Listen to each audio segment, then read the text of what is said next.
Hello students, आज मैं आप लोग को जो पढ़ाऊँगा वो आज आप लोग का लास्ट चैप्टर का ये लास्ट टॉपिक होगा। उसके बाद मैं आप लोग को क्वेश्चन आंसर्स भी करवाऊँगा, ठीक है। तो ध्यान से ये टॉपिक को पढ़ेंगे और इसके चेक पॉइंट करने के बाद मैं अगले वीडियो में आप लोग को क्वेश्चन आंसर करके एक वीडियो बना दूँगा, ठीक है। अगर फिर भी इस चैप्टर के अंदर आप लोग को कोई डाउट हो, ठीक है, तो आप मुझे मैसेज करेंगे ताकि मैं आप लोग की जूम क्लास पर आपके डाउट्स क्लियर कर सकूं, ठीक है। तो आइए देखते हैं आगे क्या है। तो how is oxygen in air replaced, मतलब एयर में जो ऑक्सीजन प्रेजेंट है उसको कैसे रिप्लेस करते हैं, कैसे रिप्लेस करें। तो जैसा कि आपको पता है बेटा कि एयर में ऑक्सीजन प्रेजेंट है जिसकी मात्रा 21% है, आप लोग जानते ही हैं।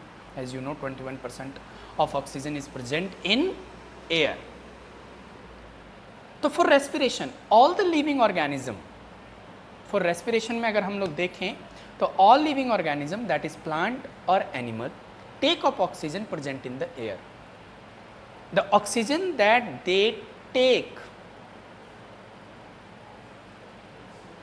in combined with food, and in this process carbon dioxide gas is released along with lot of energy, and this process is called respiration.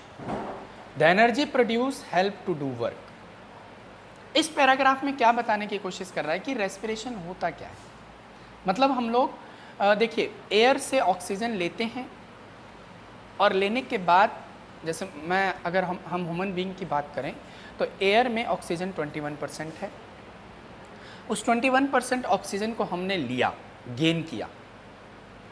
Gain करने के बाद मतलब एब्जॉर्ब किया रेस्पिरेशन प्रोसेस के थ्रू, मतलब ब्रीदिंग प्रोसेस के through हमने oxygen को अपने शरीर के अंदर एंटर करवाया। अब वो ऑक्सीजन हमारे शरीर में करेगा क्या? जो हमने खाना खाया था उसको ब्रेक डाउन करने में हेल्प करता है हमारा ऑक्सीजन, ठीक है। यानी break down of food with the help of oxygen is known as respiration. तो जब ब्रेक डाउन हो गया तो हमें क्या मिलेगा बेटा? हमें एनर्जी मिलेगी। A lots of energy we will get, lots of energy. तभी उससे हम काम कर सकते हैं, एक जगह से दूसरी जगह पर हम जा सकते हैं। नाउ इसी तरह ऑक्सीजन का बहुत इंपॉर्टेंट रोल होता है, किसी भी फ्यूल को जलाने के काम में आता है। तो for burning all the fuel burn in the process of in the presence of oxygen to release carbon dioxide. अब प्रॉब्लम है, एक बहुत बड़ी समस्या है कि हम दोनों कंडीशन में हमने देखा कि ऑक्सीजन हमने यूज कर लिया तो ऑब्वियस सी बात है हमारे एटमॉस्फेयर में ऑक्सीजन की धीरे धीरे कमी होती चली जाएगी। देखो हमने रेस्पिरेशन किया, ऑक्सीजन लिया, कार्बन डाइऑक्साइड छोड़ा तो ऑक्सीजन तो घट गया ना। इसी तरह हमने बर्निंग किया, मतलब जला रहे हैं, तो वहाँ पर भी ऑक्सीजन यूज हो रहा है और वहाँ से भी कार्बन डाइऑक्साइड रिलीज हो रहा है। यानी हर कंडीशन में, दोनों कंडीशन की बात कर रहा हूँ, हमारा ऑक्सीजन क्या हो रहा है? लॉस हो रहा है। तो अब मेरा क्वेश्चन ये है कि क्या कभी ऐसा समय आएगा जब हमारे अर्थ से ऑक्सीजन खत्म हो जाएगा और कार्बन डाइऑक्साइड ही रह जाएगा और हार्मफुल गैसेस रह जाएंगे हमारे एटमॉस्फेयर में? फिर तो हमारे लिए जीना बड़ा मुश्किल हो जाएगा, क्योंकि हमें ऑक्सीजन चाहिए जीवित रहने के लिए। हम आज चांद के ऊपर क्यों नहीं रह सकते? मून के ऊपर क्यों नहीं रह सकते? पहुंच तो गए हैं, साइंटिस्ट पहुंच गए हैं, लेकिन हम लोग चांद के ऊपर नहीं रह सकते। क्यों नहीं रह सकते? क्योंकि वहां पर ऑक्सीजन नहीं है। तो क्या अर्थ भी ऐसा होगा कभी कि ऑक्सीजन ही ना हो? क्योंकि हम ऑक्सीजन को बार बार यूज कर रहे हैं, हर चीज के अंदर हम लोग इसका इस्तेमाल कर रहे हैं।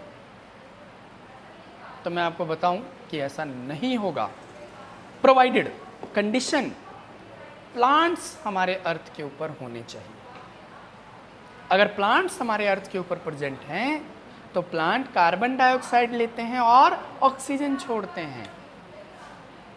समझो जरा, देखो कैसे रिप्लेस होता है, कैसे मतलब हम लोग ऑक्सीजन लेते हैं, कार्बन डाइऑक्साइड छोड़ते हैं, और वही कार्बन डाइऑक्साइड प्लांट्स लेता है और ऑक्सीजन छोड़ता है। तो एक साइकिल बन गई कि नहीं बन गई? लेकिन अगर हमारे अर्थ से सारे प्लांट्स खत्म हो गए, यानी सारे ट्रीज प्लांट्स सब खत्म हो गया, तो बेटा एक ऐसा समय आएगा जब हमारे पास ऑक्सीजन की कमी हो जाएगी। तो इसलिए प्लांट्स को कटने मत दो।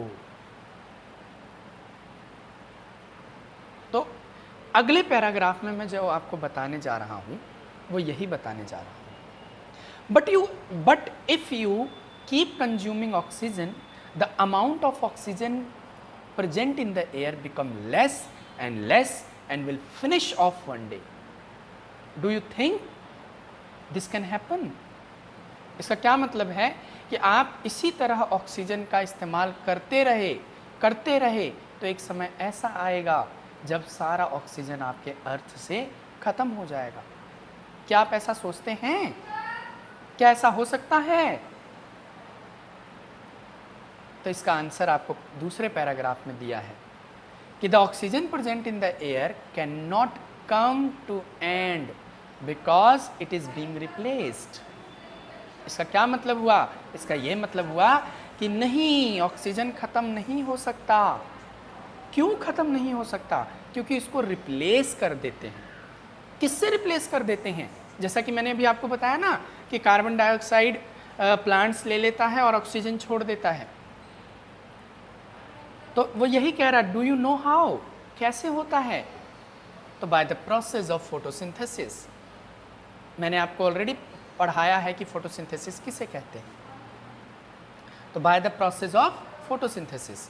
तो देखिए, green plant take in carbon dioxide from atmosphere and is in the presence of sunlight and water, prepare their food and release oxygen gas in the surrounding.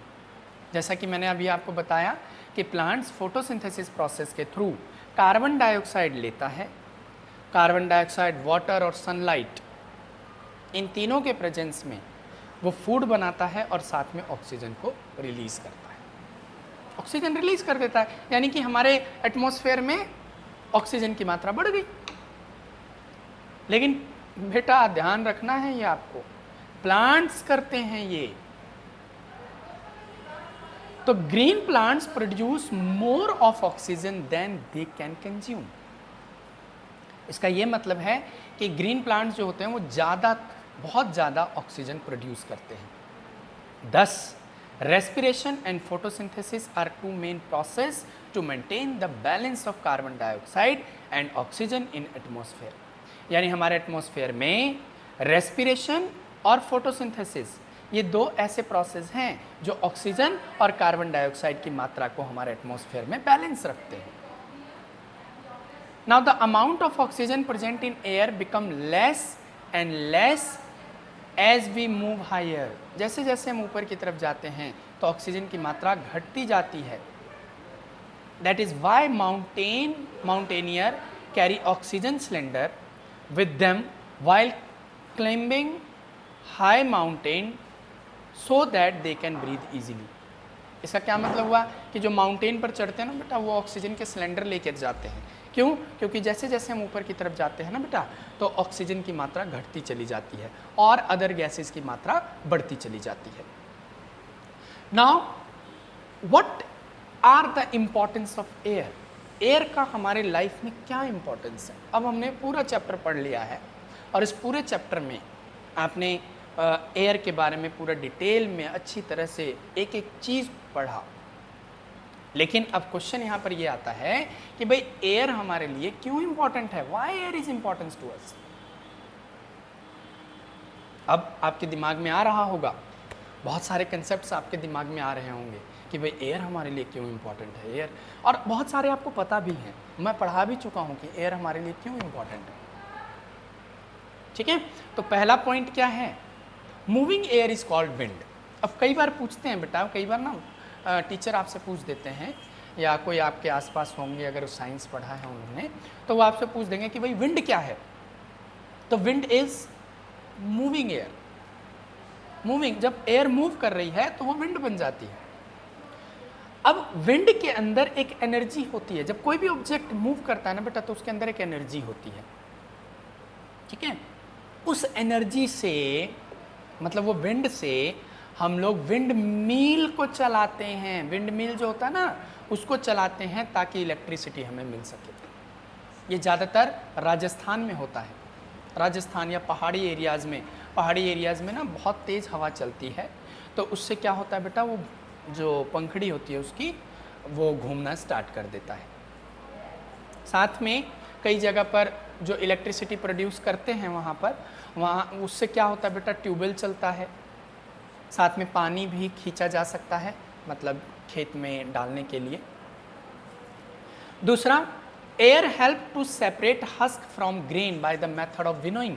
ये हम ऑलरेडी पढ़ चुके हैं कि जो भूसा होता है, ग्रेन्स के जो भूसा होता है ना बेटा, उसको सेपरेट करने के काम में भी आपका एयर बहुत इम्पॉर्टेंट रोल प्ले करता है।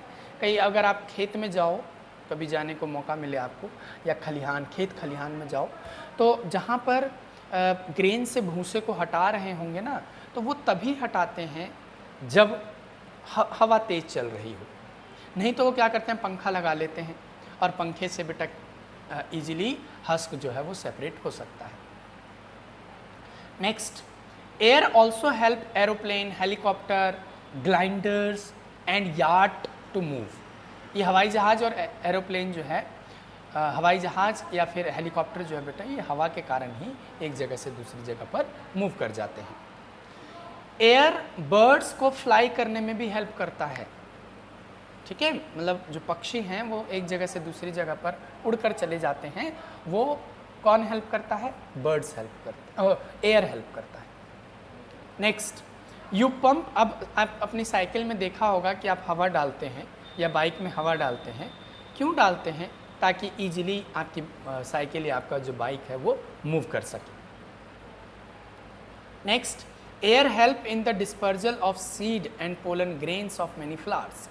अब कुछ फ्लावर्स के अंदर रिप्रोडक्शन होता है, आपको पता ही है, और वो कैसे एक जगह से दूसरी जगह पर पोलन ग्रेन मूव कर जाता है। प्लांट तो मूव कर नहीं सकता बेटा, लेकिन कैसे उसके जो पोलन ग्रेन्स हैं वो एक जगह से दूसरी जगह पर मूव करते हैं, वो मूव करते हैं बेटा किससे, वो मूव करते हैं एयर से। Now sky divers can float safely down to the ground with the help of parachute. The air push up against the parachute and slow the fall of skydivers. देखा होगा आपने, जो पैराशूट से ऊपर से नीचे की तरफ गिरते हैं, है ना, तो वो क्या होता है उसमें यही होता है कि हवा जो है उसको नीचे एकदम से नहीं आने देता, धीरे धीरे वो पैराशूट के सहारे नीचे की तरफ आता है, ठीक है। चलिए चेक पॉइंट 3 करते हैं। State whether the following statement is true और फॉल्स। मतलब ये जो स्टेटमेंट्स हैं ये ट्रू है या फॉल्स है, ये आपको बताना है। Animal live in soil can या take air present in the soil for respiration. मतलब एनिमल जो मिट्टी में रहते हैं, ज़मीन में रहते हैं, वो सॉइल से ऑक्सीजन गेन करते हैं। तो the answer is yes, true, this is true, ठीक है, तो पहले का आंसर है ट्रू।